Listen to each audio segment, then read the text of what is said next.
po si Anito Pabrian na nagkasakit sa leptospirosis. Tapos, nung dinala ko sa Pampanga, Lunes, tapos dumating ang amo ko sa Pampanga, Huwebes, dinala ko sa Quezon City uli. Ang sabi sa akin ni Ma'am Punsalan, Pabrian, saan ba malapit na ospital? Ako, Quezon City lang po.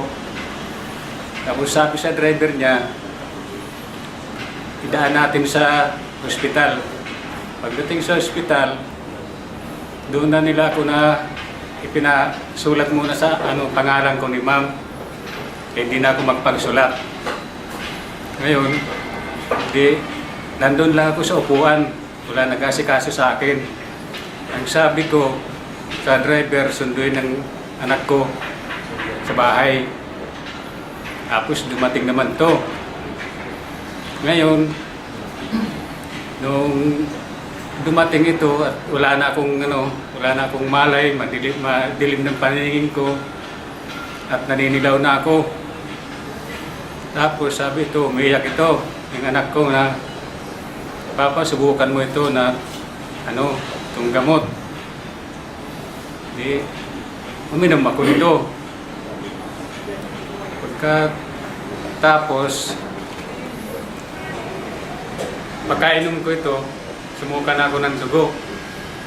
Ngayon, sabi ng mga tao, Doktor, bakit hindi nyo asikasuhin si Manong sumukan na ng dugo?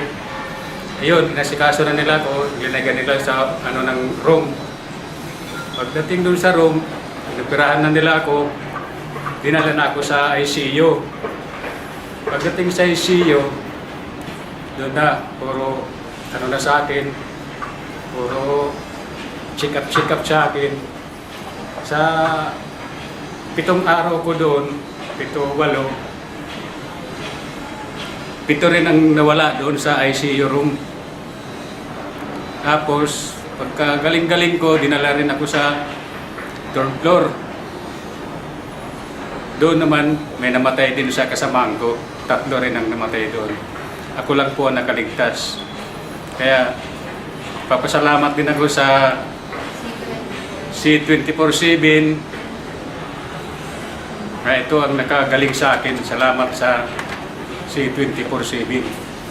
At salamat kay Lord at kay Global Philip James.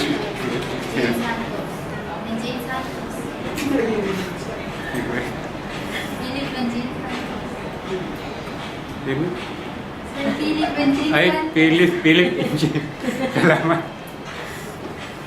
Salamat sa alliance. Yan ang nakagaling sa akin. Salamat. Kaya?